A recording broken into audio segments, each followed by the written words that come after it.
এই দেখেন বাংলাদেশের রাজধানী ঢাকা,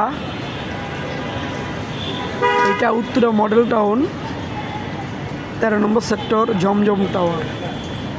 এখানে অনেক ধরনের ছেলেমেয়েরা, ওরা কিন্তু কোনো প্রতিবন্ধী না, ওরা কোনো অসুস্থ না, ওরা ভালো, ওদের হাত পা চোখ দৃষ্টিকোণ সম্পূর্ণ সুস্থ মানুষ ওরা। কিন্তু ওরা মানুষের কাছ থেকে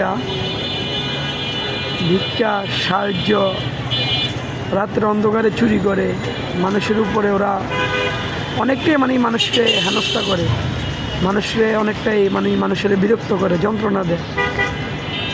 এদেরকে দেখার মতো, এদের ব্যাপারে কথা বলার মতো কেউ নাই।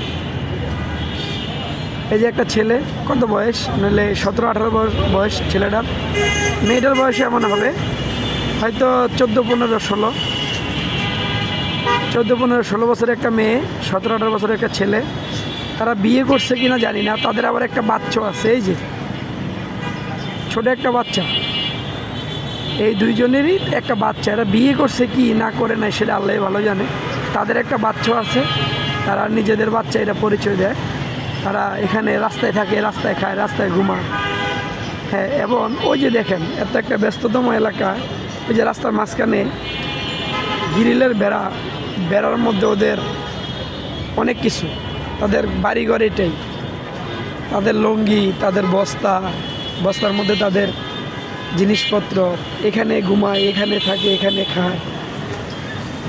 অতএব তারা এক কথা যদি বলতে যাই, তারা গা গোসল দেওয়া, বাথরুম করা, সম্পূর্ণ সব কিছুই রাস্তার উপরে, সব কিছু রাস্তার উপরে। এক কথায় পরিবেশ নষ্ট করে। এই যে মেয়েগুলো, তারা পরিবেশ নষ্ট করে। আমাদের এত সুন্দর একটা ব্যস্ততম এলাকা, রাজধানী উত্তরা মডেল টাউন, সুন্দর একটা এলাকা, এই এলাকাটা পরিবেশ তারা নষ্ট করে। এই এলাকার পরিবেশ নষ্ট করার জন্য তারাই দায়ী, তারাই এলাকার পরিবেশ নষ্ট করে।